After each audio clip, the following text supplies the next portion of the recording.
Buenas noches, bienvenidos al banquillo, gracias por estar con nosotros. Vamos a hablar de la aplicación de justicia, del gran reto que tienen los entes de orden y seguridad en el país en un momento en donde el crimen organizado avanza y en algunas áreas la policía y el propio ejército están con problemas. Hoy tenemos dos distinguidos invitados que llevan curiosamente el mismo nombre. Germán Salomón Amador, abogado penalista, y Germán Daniel Licona, abogados y miembros de las Fuerzas Armadas, ambos. Exmiembros, correcto. En su momento histórico. ¿Y cómo fue esa vida dentro de las Fuerzas Armadas, abogado Licona, y qué le obligó? Bueno, usted llegó al rango de capitán, capitán retirado. Así es. Un saludo al pueblo hondureño, gracias por invitarnos. Bueno, el paso trascendental que dimos al retirarnos en el 2003, después de 17 años y medio de servicio, pues fue una decisión personalísima. Muchas veces no aceptamos que se den cosas que afecten la voluntad del ciudadano, cosas que se dan dentro de las instituciones, y es mejor dar un paso al costado, pues sí, y retirarse para ejercer la vida civil, como lo hemos hecho ya después de 21 años en el ejercicio pleno, no solamente de la abogacía, sino en otras carreras que ostentamos y que gracias al Señor pues nos ha dado la sabiduría para desempeñarnos en ella. ¿En qué ha cambiado la estructura del ente armado en los momentos que ustedes formaron parte de la milicia a la realidad de hoy? Porque vivieron el tema que fue incluso objeto de análisis hasta en muchos países del mundo. Ustedes reclutaron. Así es. Yo entré voluntariamente a la Academia Militar, pero me tocó en el 90, cuando llegué al primer recablín, donde estaba mi compañero pues ejerciendo su trabajo ahí. Me tocó ir a reclutar, ¿verdad? A fuerza, a presión, subirlos a un camión y llevarlos a que le hicieran los exámenes de rigor para que hicieran su servicio militar, obligatorio en aquel entonces. Creo que ya con el gobierno de Reina cambiaron las reglas del juego por algunos exabruptos que se cometieron, pero que por lo menos, como hoy lo decía en otro programa, eso servía para que las familias dijeran, no, metámoslo al batallón o ponerlo a estudiar para que no, cuando recluten, siempre uno respetaba a los estudiantes. Entonces eso pues por lo menos permitía que las familias llevaran a sus hijos a estudiar a los colegios. Hoy, ya después de que ya no hay una obligatoriedad, hemos visto que son otros los que lo reclutan. Abogado Amador, bienvenido, buenas noches. ¿Cómo fueron esos tiempos? ¿Fue un sistema excluyente el tema de la búsqueda de los muchachos para llevarlos a los batallones y formarlos? ¿Fue para los pobres? Porque ese fue uno de los argumentos que siempre se planteó. Exactamente, el licenciado era excluyente. Ahí no iban hijos de, digamos, de personas, de empresarios, de gente adinerada, y no. Ahí iba más que todo la gente pobre. Y por eso a veces discrepo cuando dicen que el servicio militar obligatorio era para que los jóvenes se mantuvieran ocupados. Yo me recuerdo, yo no fui reclutado, yo fui voluntario a la Escuela Naval. Luego por problemas de, ¿verdad? Ahí pues yo tuve que venir a la unidad militar del ejército, como fue el regimiento de caballería blindada, y yo miraba que habían promociones que entraban 100 reclutas, pero ya en la primera franquicia quedaban 60. En la segunda a veces solo cumplían los 20. ¿Qué pasaba con esa gente? Lo que pasó también que la Fuerza Armada no se preparó para reinsertar a esos jóvenes que salían después de 2 años a una vida civil. ¿Qué pasaba? Llegaban a los pueblos, reclutaban gente sana, campesinos que podían labrar la tierra, y luego lo encerraban hasta 4, 5 meses, 6 meses. ¿A qué salía esa persona a la ciudad? A buscar cantinas, a buscar lupanares. ¿Y qué? Esa gente se fue quedando aquí porque no aprendían un oficio dentro de la vida militar. Entonces, en eso falló las Fuerzas Armadas, en no tener un programa de reinserción del soldado que había cumplido con su servicio militar obligatorio una vez que se reincorporara a la vida civil. ¿Dónde estuvo ese quiebre? ¿Qué pasó para entrar en un proceso que fue excluyendo a las Fuerzas Armadas de un verdadero proceso de cambio y terminamos en lo que hoy ya todos nos plantean, en la formación de grupos antisociales. ¿Pasó eso realmente o todo esto obedece a la ausencia que hemos tenido históricamente en el país? Ya decía el abogado Licona desde los años 90, al tema de planificación, que aquí vivimos inventando, abogado Amador. Correcto, eso es lo que ha pasado, nos ha faltado planificación. Recordemos que antes sí existían las pandillas juveniles, me acuerdo los Cholos, los Poison, la Mara People en Choluteca, pero eran para cuestiones, más que todo, efectos de la adolescencia que uno sufría en esos momentos, pero no para perjudicar. No era para el daño de ahora. No el daño de ahora. Y esto empieza que una exportación que recibimos desde Nueva York, cuando allá se crean las pandillas. Luego me recuerdan aquella película, Los Vatos Locos. Desde ahí empezó eso, a incursionar en la mente de los jóvenes y luego con la, digamos, cuando digamos, ya pudo haberse los jóvenes inmiscuido en esas pandillas cuando ya se hablaba de chimba, ya se hablaba de hacerle daño, ya se hablaba de cobro de extorsión. Entonces allí empezó el reclutamiento forzoso, ya no de las Fuerzas Armadas, sino de las fuerzas antisociales, y eso es parte de la exportación mala que hemos tenido digamos, de otros países como El Salvador, que eso se vino a implantar a Honduras, una organización criminal como fue la Mara Salvatrucha, y la otra, la 18, que creo que tiene su nacimiento aquí en Honduras, pero era por falta de planificación que no pudimos erradicarla en su momento. Y en su momento era cuando el presidente Maduro tomó posesión. Se recuerda que lo mismo que hace el presidente Bukele, que llega sin orden de captura, que llega sin orden de allanamiento, llegaban a las colonias, agarraban a todos los cantidades de mareros y los metían presos. Pero ahí era el momento. ¿Por qué? Porque estas personas estaban solas. Ahora no, ahora está infiltrada la policía, las Fuerzas Armadas, las instituciones bancarias, los colegios profesionales, y entonces ya es muy difícil ya ahora erradicar. ¿Qué tan complejo puede resultar enfrentar un proceso como el de El Salvador aquí en el país, abogado Licona? Sobre todo porque algunas de las políticas del presidente Bukele, el actual gobierno anunció, podrían ser consideradas a nivel de país. Mire, yo siempre he dicho que cuando un presidente nomina a sus funcionarios debe establecer 3 requisitos sine qua non importantes. Primero, que sean temerosos de Dios, que estén comprometidos con el país, y tercero, que gocen de la confianza, el conocimiento y la pertinencia necesaria para desarrollarse en los puestos. ¿Qué pasó en El Salvador con el presidente Bukele? El Salvador venía de ser uno de los países más violentos en Latinoamérica. Estaba siempre San Salvador en las 50 ciudades más violentas de Latinoamérica y del mundo. Luego llegó a tener en el 2015 106 muertes violentas por cada 100.000 habitantes, cuando nosotros en el 2011 tuvimos 87 muertes por cada 100.000 habitantes. Pero ¿qué pasa con la entrada en vigencia cuando es electo el presidente Bukele en el 2018? Desapareció del listado San Salvador, tomó medidas. Luego empezó a articular esfuerzos e involucrar a toda la institucionalidad, pero ese involucramiento iba acompañado de depuración en la Corte Suprema de Justicia. Apartó 150 jueces, llámese blandengues, inexpertos o que tenían vínculos con los grupos criminales organizados.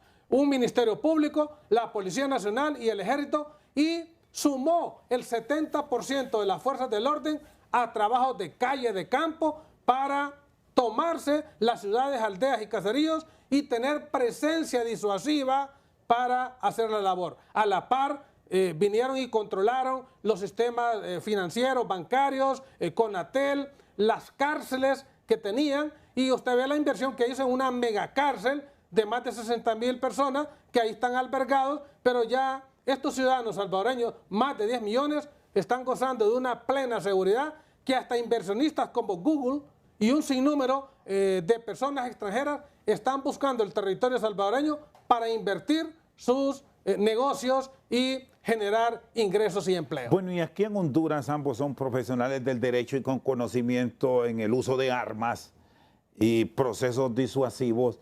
¿Es asunto de voluntad o de leyes? ¿Qué pasa viendo el ejemplo del vecino frente a lo de Honduras? Porque también en otro país donde las medidas de seguridad, si bien no son como en El Salvador, pero hay buena seguridad, curiosamente en Nicaragua. Exactamente. Abogado Amador. Sí, es que falta de voluntad, licenciado. Mire, el presidente Bukele lo primero fue preparar el campo. Yo recuerdo que varios criminólogos conocidos que nos acompañaban en los juicios acá se fueron a trabajar a El Salvador. Allá fortaleció él la investigación científica, cómo dar seguimiento a una persona, cómo obtener información, cómo procesar esa información, cómo darle seguimiento a aquellas personas, lo que no tenemos aquí en nuestro país, esa voluntad de poder hacer las cosas ya de una manera más profesional. Mire, vea, usted acá, es cierto, podrá decir el Ministerio Público, si a diario presentamos 10, 20 reglamentos fiscales por el caso de extorsión, pero ¿quiénes son los procesados? ¿Quiénes son los imputados en esos reglamentos fiscales? La persona que lleva el dinero, el que va a recoger el dinero.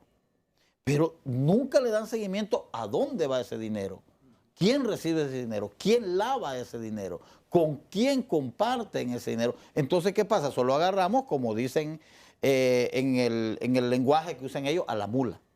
Pero el jefe de la pandilla, dentro de la organización, no se ha podido rara vez que se capture al verdadero jefe o al que sigue en el mando durante esa jerarquía que tienen ellos, o quiénes son los cómplices de estas personas. Solo está yendo a las cárceles de gente que han capturado y han procesado y han condenado por extorsión, pero solo de un nivel bajo dentro de esa organización. Entonces nos hace falta esa voluntad de cómo poder inmiscuir de una manera eficiente la inteligencia, ¿va? Aquí tenemos un sistema de inteligencia, el gobierno lo tiene y que tiene vida jurídica, pero no ha avanzado más que en escuchas de llamadas, en lo que manejan las cámaras de seguridad, pero no ha avanzado más en la investigación de campo, de llegar a las colonias, de infiltrarse como lo hacían en El Salvador. O sea, se infiltraban, se tatuaban, pero ya descubrían quién era el jefe de la pandilla. Y con ese inició el presidente Bukele. Claro, han habido ciertas cuestiones porque me contaba un colega salvadoreño que está a punto de salir varias sentencias en contra del gobierno de El Salvador en la Corte Interamericana de Justicia. ¿Y estos temas cómo se deben manejar? Porque, bueno, hablábamos al principio del tema de cómo fue ese cambio dentro de las Fuerzas Armadas. Todo se fue realizando, incluso hasta por los temores hacia el país, desde el extranjero, las amenazas de estas acciones que refrenda el abogado Amador, Germán. ¿Cómo entonces deberá actuar la institucionalidad a nivel de país para enfrentar este flagelo que en muchas áreas ha crecido? Podemos mencionar la extorsión, que a pesar de estar bajo un estado de excepción, ha complicado a la autoridad. La violencia criminal en ciudades como La Ceiba, que están bajo un estado de emergencia. Bueno, mire, hay decisiones jurídicas que se tomaron en aquel entonces y que aquí no han ido a la par desde que se decretó el estado de emergencia en diciembre del 2022. Allá se reformaron el Código Penal, allá se fortaleció el Ministerio Público, igual forma la Corte Suprema de Justicia. Aquí vemos que entró un estado de excepción en diciembre del 2022, ya lleva 13 ampliaciones de 45 días y nos dicen que han capturado más de 4,000 personas por extorsión. Pero a la vez el mismo ministro dijo que solo el 3% se había obtenido sentencia condenatoria. O sea, ¿en qué fallamos? Un resultado paupérrimo, posiblemente sea al momento de recabar la prueba, darle la custodia necesaria, y más aún porque adolecemos del sistema IBIS balístico. ¿Cómo es posible que una institución, no solo la Policía Nacional tiene el sistema IBIS, sino también el Ministerio Público, están desactualizados por no pagar $100,000? O sea, eso le va a permitir comparar en una escena del crimen todos aquellos rastrojos balísticos, aquellos cartuchos percutados o balas y introducirlas al sistema para hacer comparativos e identificar con lo que ya tiene la base de datos la Policía Nacional, identificar quién es el dueño de ese armamento que percutó esa bala. Entonces, no se puede hacer porque la misma institucionalidad no está haciendo lo propio, lo pertinente para apostarle a herramientas balísticas que sirven auxiliarmente para que los requerimientos desde el punto de vista de medicina forense lleven un sustento legal que no permita hasta cualquier punto del proceso penal que se siga que salgan con sobreseimiento parcial o definitivo. Es decir, abogado Germán Licona, que investigar un hecho criminoso en donde exista de por medio el uso de arma de fuego resulta complejo, salvo que se tengan pruebas contundentes de ayuda de videos o una detención infragante, vamos a tener una investigación concluida. Así es. Estamos bajo una gran interrogante. Esa es la gran interrogante. Pues, o sea, sabemos lo que usted dijo de la flagrancia, que se encuentren, que estén los videos, pero vincularlo científicamente con el aspecto del armamento. Y mire qué difícil situación. El 79.6% de las muertes violentas en nuestro país son con arma de fuego. Entonces, o sea, esa está cuesta arriba la Policía Nacional, está haciendo capturas, no vamos a desconocer la labor que están haciendo, pero posiblemente en el proceso, por falta de investigación científica, pueda que sean exentos de responsabilidad por no contar con las evidencias, con los medios de prueba, que posteriormente el fiscal las materializa en un requerimiento. Por ejemplo, estas acciones que está tomando en las últimas horas el Ministerio Público, un cambio a nivel de la cabeza en medicina forense, el apoyo financiero aquí es clave para dotarlo de todos los procesos de investigación adecuados, porque de nada va a servir que se presente el cambio si no tienen este apoyo. Entonces, en estos procesos complementarios que me dice usted, que con $100,000 que se inviertan, ¿cuánto avanzaríamos entonces? Bueno, ese es un aspecto. Recordemos que el Ministerio Público no ha sido depurado. No podemos estar echando sal al mar. Ahí se han perdido evidencias. En San Pedro Sula hace como un año se metieron a robar evidencia. No sabemos cuántos juicios perdió el Ministerio Público por falta de evidencia. Bueno, el propio fiscal reconocía que hay expedientes que han desaparecido. Bueno, desaparecidos, engavetados y un sinnúmero de situaciones en las cuales no hay responsabilidades ni deducción de responsabilidades. Es que eso es, ¿cómo le quiere aumentar a más de 1.500 millones de lempiras? El fiscal general está solicitando al Congreso Nacional, pero con la misma gente que no está dando resultados. Ahí debe haber todo un proceso de reestructuración sin violentar las garantías que tienen los empleados, pero aquel que ha sido ineficiente y que no ha dado el ancho, tiene que ser separado del Ministerio Público. Muy bien, el abogado Germán Licona y Salomón Amador con nosotros al banquillo. Una pausa, ya regresamos. Seguimos al banquillo con los profesionales del derecho Germán Licona y Salomón Amador. ¿Cómo deben ser estos procesos de depuración? ¿Cómo se deben estructurar para ir también avanzando en los cambios a nivel de la institucionalidad, sin entrar, abogado Amador, en aquello de que lo quitaron y después vienen las demandas, ya le ha pasado a la policía? Así es, efectivamente, mire, la depuración debe de ser permanente, ¿verdad? Incluso en el manual que existe en la policía, existe lo que es la depuración permanente cada 6 meses en cuanto a los policías preventivos. Luego en las demás instituciones, ¿verdad? Llámese Ministerio Público, llámese Policía Militar, que ahora ya está inmiscuida como parte del sistema investigativo del país, digamos con vida jurídica. Lo mismo la DPI. Estas instituciones, su depuración debe ser permanente y acorde al cargo que desempeñan. ¿Cómo es posible que un jefe de homicidio no pueda rendir un informe respecto a cómo avanzan las investigaciones de todos los casos que le han sido asignados?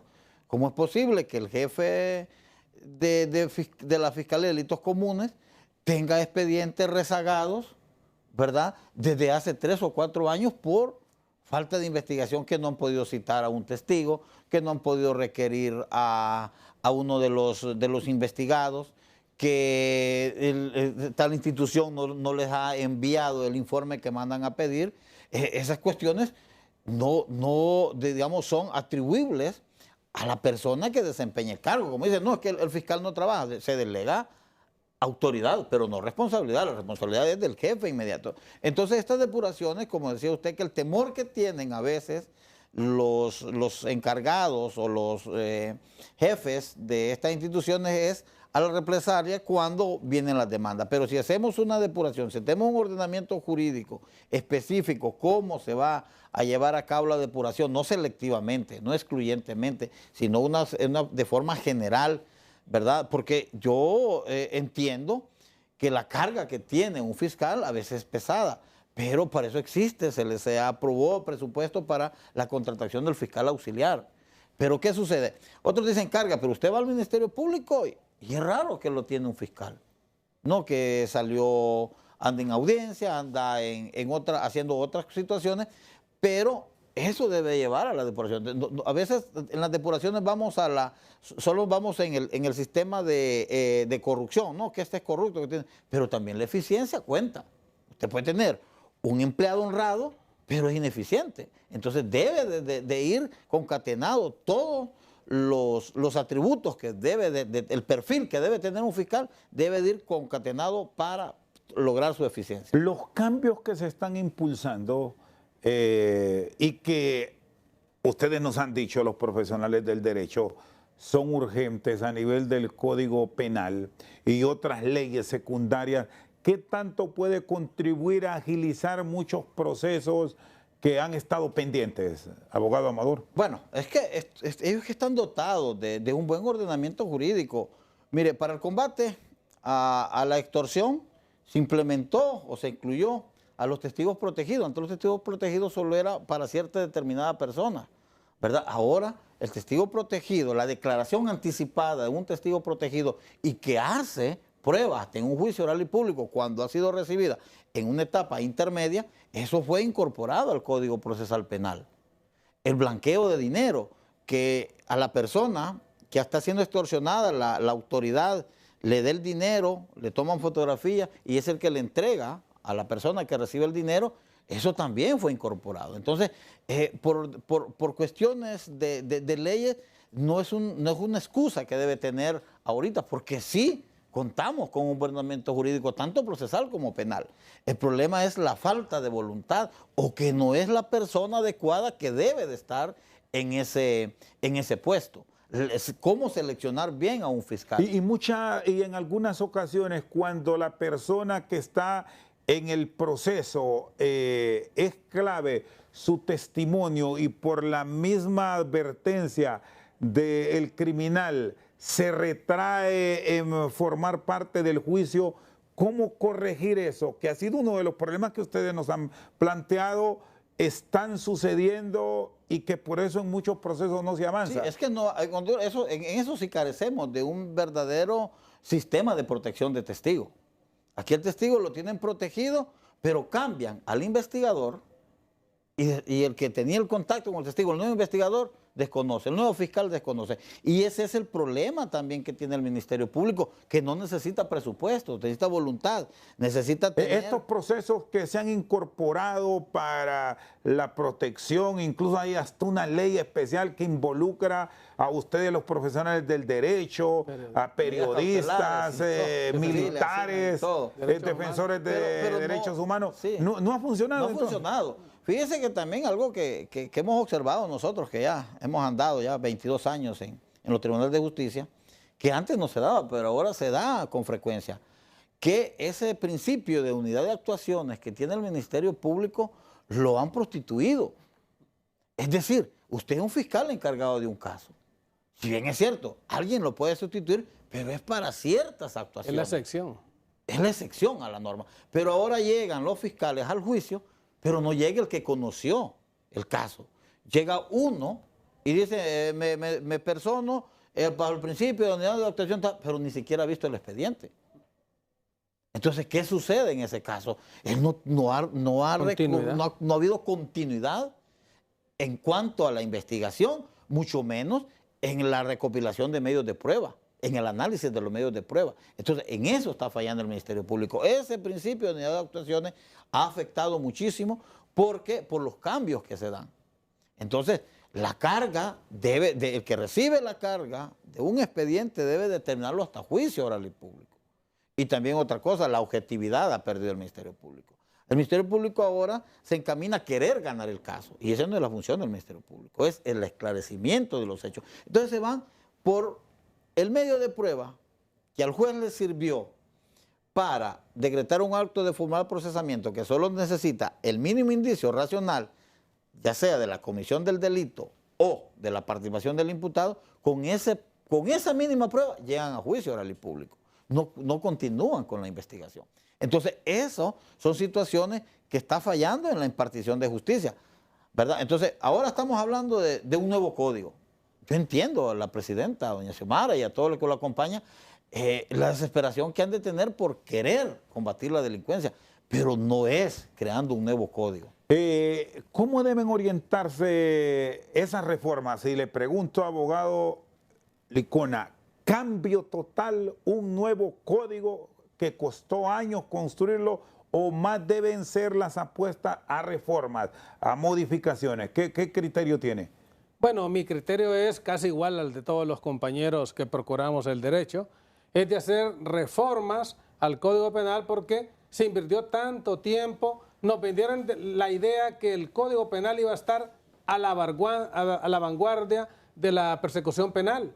Pero vimos que las reglas del juego las cambiaron cuando en el 2017, el decreto 130-2017, que le dio vida a este código, empezó en esos mismos años, el 2018, a recibir reformas.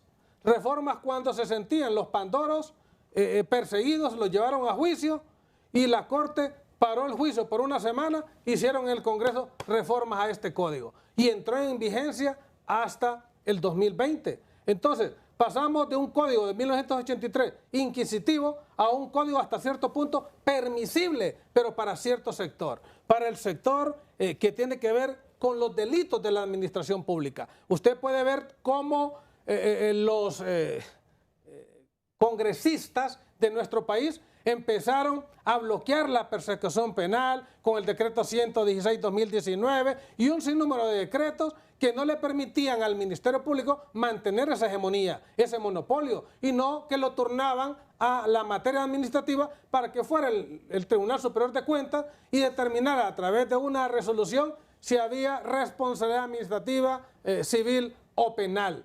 En ese sentido, más de 600 diputados y exfuncionarios de los gobiernos anteriores y diputados que tenemos en ese Congreso Nacional fueron exentos de responsabilidad, tienen sus finiquitos en la mano, pero si hubiéramos seguido en el ámbito jurisdiccional, ya estuvieron condenados. ¿Y qué cambios entonces son los que se deberían discutir a nivel del Pleno? Porque una cosa es un nuevo código, como se ha planteado por algunos parlamentarios, y otra es reformas. Ok, creo que las reformas les tomaríamos la palabra si comienzan con los delitos que tienen que ver con la administración pública. Luego, reformas que vayan a generar un cambio en los grupos vulnerables, como son las mujeres y los menores de edad, porque hay muchos delitos que se les bajaron la pena en el caso de las mujeres y violaciones a menores. Entonces, si empezamos a transformar a través de reformas, endurecer un poco más, y vea usted que hasta cierto punto la misma presión de los sectores de las ONGs que tienen que ver en estos sectores, particularmente el tema de la extorsión en el Código de 1983 establecía de 15 a 20 años de reclusión para el delito de extorsión, pero ya en este código lo bajaron de 10 a 15 y fue tanta la presión que en el decreto 97-2021 volvieron a endurecer ese delito poniéndolo de 15 a 20. Entonces hay cosas que han hecho, creo, hablábamos de la humanidad de las penas, que es un principio que rige a este código. Pero creo que las reformas tienen que ir orientadas hacia aquellos delitos que han causado un impacto y que violentan la dignidad humana del pueblo hondureño. Cuando se habla y se plantea que una pena no garantiza la verdadera rehabilitación y que deben ir por otro tipo de procesos, y esto lo decían los técnicos españoles que estuvieron en la redacción de este documento, ¿cuál es la verdadera valoración a la realidad de Honduras? Porque una cosa es el Reino de España, una cosa es Europa y otra es América. Bueno, mire, sabemos que España es un país de primer mundo y Honduras, pues estamos en un país en vías de desarrollo, tenemos una problemática enorme desde el punto de vista político, no digamos en los otros aspectos sociales, pero creo que la proporcionalidad también que se debe hacer a las penas debe ser considerada. Hay un delito ahí que tiene que ver con el tráfico de droga, si a usted lo capturan con 5 pitillos de marihuana, igual lo acusan de tráfico de drogas. Entonces, andar un puro de marihuana ahora es delito. tráfico. Mire, un puro de marihuana o 3 pitillos de cocaína y alguien que encontraron con 500 kilos tiene la misma pena. Eso se debe modificar. Eso tiene que cambiar, tiene que regularse para que el principio de proporcionalidad empiece a dar los resultados que espera el pueblo hondureño en relación a la materia penal. Deben tocarse otros códigos, no solamente el penal. Sí, ¿Cuáles, bueno, por ejemplo? digamos, debe de haber unidad en cuanto a lo que es la deprivación definitiva de dominio de bienes, ¿verdad? Ya deben de ir incluidos en un código penal. Porque nada sirve que la persona demuestre que no ha cometido delito, pero que en el juzgado de privación de dominio le digan que sus bienes no se lo dan porque son de origen ilícito. Entonces no tiene esa hegemonía que debe de tener la unidad de estos dos códigos. Y también debe haber ciertas aclaraciones, ciertas reformas. Yo me inclino más por la reforma. Porque como hablaba el abogado Germán Daniel Icona Moya, manifestaba pues que es cierto, en el código que entra en vigencia en el 2021, la extorsión va de 10 a 15 años, pero luego la cambian y la ponen de 15 a 20, pero la extorsión no terminó. Sí. Entonces no es la severidad que pueda tener la pena la que disuade el delito, sino que deberían de haber otros factores. Entonces, digamos, en el artículo que habla del abuso de autoridad, que no, ya en este nuevo código ya la pena no implica un cumplimiento de una prisión, sino que la suspensión de sus derechos para ejercer cargos públicos, pero deberíamos definir qué tipo de cargos, porque solo se están llevando, ahorita el juzgado de ejecución solo está ejecutando esa pena para los funcionarios, los que van a desempeñar cargos electos bajo decreto, bajo acuerdo, perdón, que es decir, ministros, viceministros, secretarios, directores de instituciones, pero no así para los cargos de elección popular. Entonces, ese artículo tiene que definir que abarque todo lo que tenga que ver con percibir dinero del Estado. Porque el espíritu del legislador era de que una persona que había cometido delitos contra la administración pública, una vez condenado, no siguiera percibiendo fondos del Estado. Pero ahora alegan los que son electos por cargos de elección popular, que ellos fueron electos por el pueblo, por lo tanto no es funcionario público. Esas son situaciones que se deben aclarar. Luego, ser más severos también con el cohecho. Porque para que haya un corrupto debe haber un corruptor. ¿Qué pasa con el que va a ofrecer? A eso también debe ponerle cuidado. Porque la persona se corrompe porque alguien le va a ofrecer el dinero. Pero si alguien no le ofrece por un favor, eso tiene que basarse en... ¿Cuánto tiempo llevarían estos cambios, Germán? Bueno, yo creo que dependerá de la... Si hay, bueno, hemos estado hablando de voluntad. De la necesidad legislativa, sí, pues mire, dispensa de 2 debates, que por Si adición... se tiene esa voluntad la otra semana. bueno, mire, ya los informes están preparados de los diferentes tipos penales que tienen que ser reformados. Y ya hay grupos de sociedad civil, sector de mujeres, sector de niñez, que han dado sus aportes. El mismo CNA ha dado aportes. En ese sentido, creo que para hacer un cambio eso no requeriría más tiempo, pero sí quiero aclarar algo. hay el Código Procesal Penal, sí tiene que reformarse en aquel tema que tiene que ver con los procesos penales para altos funcionarios públicos. Mire, el artículo 59 de la Constitución de la República establece que no pueden haber clases privilegiadas.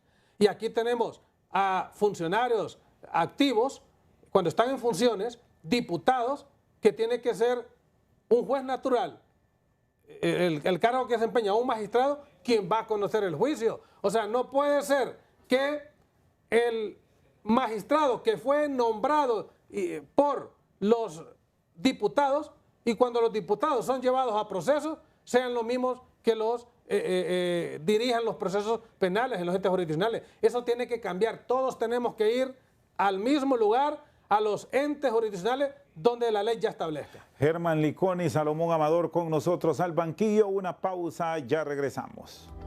Seguimos al banquillo, estamos hablando de justicia hoy con los abogados Salomón Amador y Germán Licona. Ha dicho la presidenta de la Corte Suprema de Justicia, la abogada Rebeca Raquel Obando, que los fallos van a ser jurídicos y no políticos. Hago esta referencia porque recién se pronunció la Sala de lo Constitucional sobre este controversial tema de las sedes. Ahora va al Pleno. ¿Qué piensa de todas estas actuaciones sobre una acción violatoria de la legalidad a todas luces? Bueno, mire, yo le tomo la palabra a la presidenta de la Corte Suprema de Justicia, pero muchas veces hay una percepción de que no es así como ella lo dice. Aquí, cuando se reunieron el 17 de febrero del año pasado, cuando fueron nombrados en una elección de segundo grado por el Congreso Nacional, hicieron una encerrona toda la madrugada para reformar el reglamento de la Ley Orgánica de la Corte Suprema de Justicia.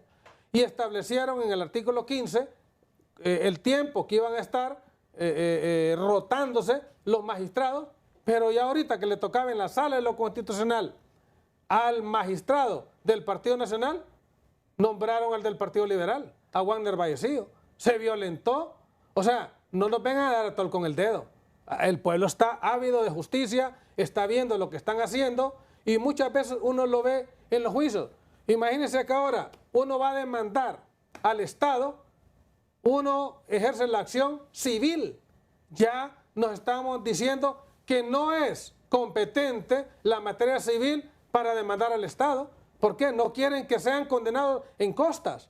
Ahí tengo procesos yo que ahora tengo que ir a los contenciosos administrativos donde me está refiriendo. Entonces, pareciera que todos somos sujetos de derechos y debemos de tener igualdad. El mismo Estado, cuando no había juzgados de los contenciosos administrativos, que fue hasta en 1987, empezó a ser objeto de derecho o que se conocieran demandas en contra del Estado. Pero no podemos estar diciendo porque va a ser condenado, porque a vista y paciencia los funcionarios públicos incumplen las leyes y no hay una Procuraduría General de la República que ejerza la acción de repetición.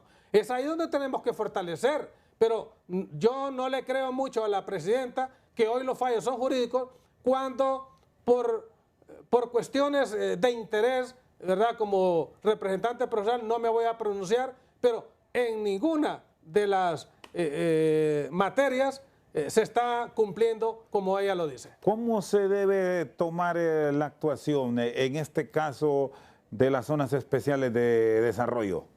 Bueno, vimos que no hubo consenso por parte de los 5 magistrados respecto a dar una resolución definitiva en el caso de la sede, y que eso pues turna al Pleno de la Corte Suprema de Justicia, donde estos 5 magistrados ya no van a participar en el Pleno. Ahora tienen, no sé si 7 u 8 suplentes. Los famosos magistrados integrantes. Integrantes que antes el presidente nombraba a jueces, a magistrados de cortes de apelaciones para poder integrar. Ahora por lo menos en eso ya mejoramos, ¿verdad? Que ahora hay jueces integrantes que no van, que son comprometidos, que son parte del Pleno de la Corte Suprema de Justicia los que van a resolver.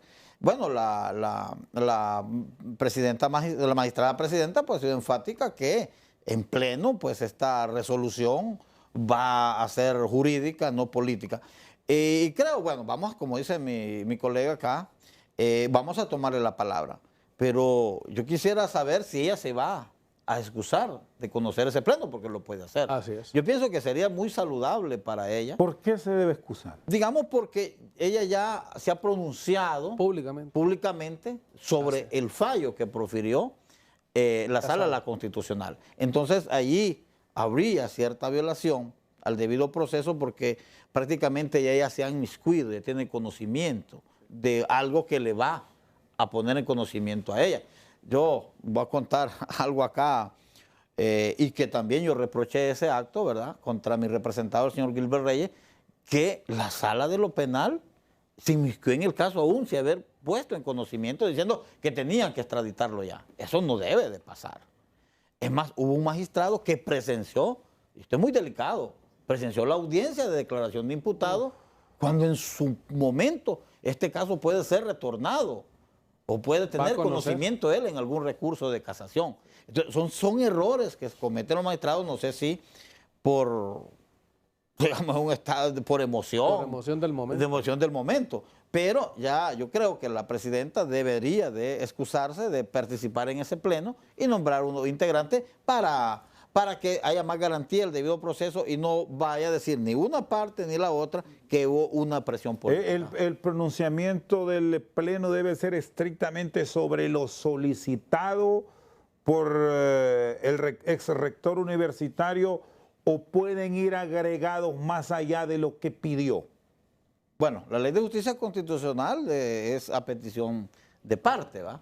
Y eso debe de respetarse, que debe ser el fallo con lo que se ha solicitado. Conforme a lo petitorio. Decía la presidenta de la Corte Paralelo en esta última comparecencia que también se compromete a una limpieza del Poder Judicial. ¿Cómo deben crear una estructura jurídica creíble en Honduras?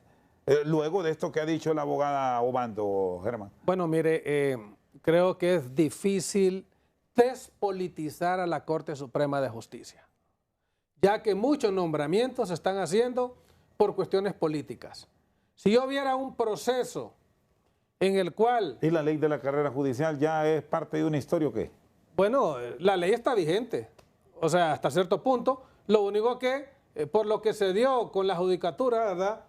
Que abruptamente le buscaron ahí, digo abruptamente porque se fueron, no hallaron dónde agarrarlos y les buscaron en los viáticos. Sí. Y ahí les armaron todo el tamal para el presidente atribuirse funciones y nombrar a los jueces y magistrados a su antojo. Eso es lo que ha sucedido. ¿Por qué? Porque prepararon el terreno para poner jueces y magistrados afines a la avalancha de requerimientos que hizo el Ministerio Público a solicitud o acompañamiento de la Maxi. Es decir, debió quedar siempre como tal la estructura del Consejo de la Judicatura. Claro, es que en todas las Cortes Supremas de Latinoamérica, en su mayoría, es el Consejo de la Judicatura que tiene que ver con los nombramientos y con la parte administrativa de las Cortes Supremas de Justicia. Y los 15 magistrados, que aquí aumentaron en algún momento los magistrados, antes eran menos, deben dedicarse a ser imparciales o a impartir justicia como lo manda la Constitución y sus leyes. Ese legado es el que tenemos que dejar, pero aquí hay una melcocha de cuestiones cuando hablan de jurídico, cuando hablan de política, y eso el pueblo no lo cree, y más con sus aseveraciones y con sus actos demuestran lo contrario. ¿Cómo deben ser estos procesos ya bajo una decisión que es muy particular ahora al haber suprimido el Consejo de la Judicatura de la presidenta del Poder Judicial? Bueno, debería. Es mando total el que tiene. Sí, claro, es absoluto. Y da a veces uno pesar o causa frustración cuando uno escucha que sale a ejercer su procuración fuera de la ciudad, que dice, tal magistrado es de la línea de tal juez, es de la línea de tal magistrado, fue nombrada por tal magistrado, habla con él. Esas son cuestiones que no se Y deberían. se está Villejo se presenta Se siempre. presenta siempre. Entonces, ya deberíamos de quitarlo. Debe haber un consejo de la judicatura, ¿verdad? Que en todos los países existe. Lo mismo, en todos los países, la sala de lo constitucional es independiente. Tiene un rango de tribunal supremo Tribunal igual. Supremo. Es correcto. Es de Tribunal Supremo y lo hemos visto, los que hemos ejercido, digamos, de una u otra forma, hemos tenido contactos con casos internacionales, el caso de extradición del señor Gilbert. Hubo un tribunal constitucional que es el que decide si existe una violación o no a la Constitución. Pero con lo que vemos ahora, todo esto pasa por el Congreso Nacional, en aprobar una normativa puntual. Como estamos ahora, Sí. es casi misión imposible. Claro, el morbo político siempre Y va a más existir, con los ¿no? políticos. Y con los Ya vamos políticos. a arrancar, Es ya que ese es el a problema. menos de a un mes y pico, entramos ya en un proceso de Entonces, esto es primario. pensar en el próximo cuatrienio, quizás de entrada, que se cree una estructura en ese sentido. Sí. Es que la verdad que la ley de la carrera judicial debería de sufrir ciertas reformas también, ¿verdad? Porque Hay que hay que actualizarlo. Sí. Hay que crear nuevos artículos, nuevos requisitos Con eso los para optar a tribunales juez. criminales de- Ahora que existieron los tribunales, cibernéticos. ya las audiencias cibernéticas, luego Por Zoom y todo. los circuitos, tanto de corrupción, los juzgados de jurisdicción nacional, no pueden estar con una ley creada desde hace muchos años. correcto. Debe de haber ya un nuevo reglamento, una Actualizado. nueva ley actualizada. Muy bien, Salomón Amador y Germán Licona con nosotros al banquillo. Una pausa, ya regresamos. Seguimos al banquillo, hoy con la presencia de los profesionales del derecho Germán Licona y Salomón Amador. Hay muchas discusiones en el Congreso Nacional, que es donde se van a tomar las grandes decisiones, pero me llama la atención esto último que señalaba Germán, Salomón, que es político este proceso para los próximos días. Y cuando se entra en la política se distorsionan muchas cosas. La llegada de la CICI, ¿en qué se puede distorsionar? Si es que podemos hablar de ese tema, o ustedes que están a diario ahí en los tribunales y que conocen de cómo es el manejo de la justicia, ¿viene o no? ¿Quién arranca? Bueno, yo pienso de que el proyecto está, la solicitud está, el pliego de condiciones que presentó la CICI está, no podemos tener un tema de descartarlo ya ese tema, se debe seguir en la lucha, pero en lo personal yo pienso que poco o nada haría la CICI aquí en Honduras. Una de las condiciones dice reformar este nuevo código y el otro es derogar el pacto de impunidad que llamaron aquella amnistía que se dio. Pero eso ya, la CICI ya no va a poder hacer uso de este nuevo instrumento jurídico si esas leyes que van a ser derogadas favorecen al imputado. Lo hecho está. Lo hecho está.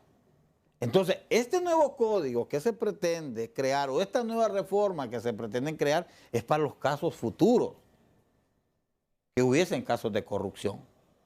Porque hay un principio universal en el derecho que dice que la ley solo va a tener efecto retroactivo en materia penal, cuando la nueva ley favorece al procesado o al delincuente. Es decir, que estar ahora en los conflictos políticos que hemos escuchado, que piden esto y solicitan lo otro, pues en nada La CICI causaría un efecto. Correcto, la CICI va a venir a ejercer su labor bajo el ordenamiento jurídico que esté vigente en ese momento. Y si ese nuevo ordenamiento jurídico en materia penal no le favorece al que cometió corrupción, anteriormente no se le va a poder aplicar. Entonces, por eso es que no entiendo por qué la preocupación de que la CICI no viene, porque no reforma, dicen los de la oposición, que porque el oficialismo no deroga el pacto de impunidad. Lo hecho está.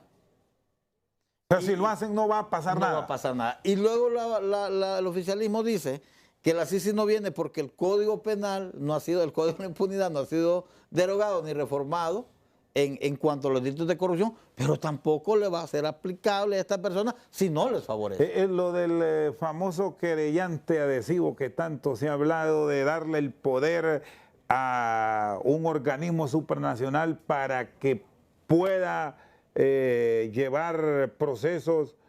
¿Es viable esto, dada la situación del país, con mucha política de por medio, ya para lo que resta del 2024 y del 2025, Germán? Bueno, para muestra un botón.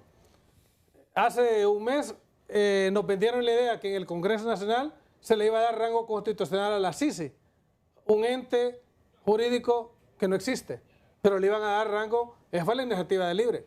Luego, la semana siguiente dijeron que iban a incorporar reformas para que el querellante adhesivo tuviera pertenencia y acompañara al Ministerio Público. Y por último dejaron la ley de colaboración eficaz. Mire, ninguna de las dos y ni la ley de colaboración eficaz. Si la ley de colaboración eficaz la hubieran aprobado, ahorita el Ministerio Público ya estuviera persiguiendo las redes de corrupción. Aquellos que están detrás allá en las empresas, detrás de las organizaciones que salen en las páginas de las revistas y que han esquilmado las finanzas de este país con complicidad de algunos actores materiales, que si a esos ya los tenemos presos, tenemos los del seguro, tenemos INVH, pero quienes maquinaron todo eso, quienes fraguaron cómo afectar, generarle una afectación a la finanza pública, esos todavía no están. Entonces, mire, nos metieron esos dos globos sonda para no aprobar la ley de colaboración eficaz, aduciendo que no hay voluntad política y un sinnúmero de cosas. Pero yo me retrotraigo a las elecciones del 2021. Doña Xiomara prometió que iba a traer la CICI. Y Juan Barahona, el 17 de febrero, a las 4 de la mañana, dijo que para qué necesitamos CICI. No tenemos ya una Corte Suprema de Justicia, un Ministerio Público electo, el fiscal general con una comisión permanente de 9 diputados. Eso es lo que tenemos, esta es la realidad que estamos viendo, pero que al final los tres élites partidarias se ponen de acuerdo, se dividen el pastel y sigue la impunidad, porque aquí nadie fiscaliza, nadie investiga y nadie imparte justicia. ¿Esto debe ser un asunto estrictamente del Ejecutivo ahora o vale que se involucre el Congreso? Bueno, es que el Congreso tiene que estar involucrado porque la CICI va a necesitar un ordenamiento jurídico cómo poder proceder. Pero la misión, esa petición del Ejecutivo, ya la decisión interna, acuérdense que tiene que firmarse un tratado y ser ratificado por el Congreso Nacional en cuanto a la CICI. Pero es que las cosas se deben de ver por resultados. En Guatemala fue poco o nada lo que hizo la CICI, un presidente preso y luego se fue, sin pena ni gloria. Luego se creó la MASI, vino, claro, dejó un legado, ¿verdad? Y pienso que eso para escuelas sirvió, hasta para nosotros los defensores. Yo estuve en varios casos como defensor donde está involucrada la MASI y deja más que todo como lección cómo se debe de plantear una verdadera acusación, una verdadera imputación con hechos concretos, no inventados. Eso sí dejó una escuela la MASI. Por eso es que estaría de acuerdo yo que pudiese venir la CICI para dejar algún precedente, alguna escuela, pero que se va a combatir la corrupción viniendo ese organismo internacional cuando dotamos de instrumentos jurídicos con contratos leoninos, con poco apoyo al empleado de segunda categoría, que es el que realiza todo y el que va preso, no el jefe de él, ¿verdad? Sin ninguna forma de cómo prevenir la corrupción. Digamos, en las cárceles, ¿por qué se da corrupción? Porque llegan demasiado, dicen, hoy vamos a poner orden. Ahora no le va a entrar comida a cierto grupo. Pero vemos que por atrás está entrando la carne, el pollo, el queso, que va a ser una persona. Si no le dan la alimentación cuando él puede comprarla, va a sobornar. Y ahí empieza la corrupción. Primera vez lo sobornó por dejarle pasar comida. Pero la siguiente vez no lo va a sobornar por comida, lo va a sobornar por un arma. Y después por otra cosa más grande. Entonces no hay una forma de cómo prevención de la corrupción. A pesar de que la sociedad civil diga, pero poco nada hacen. Son elefantes blancos, aquí vamos a decirlo. Lo único que hacen es lo que hacemos nosotros a diario, el clamor público.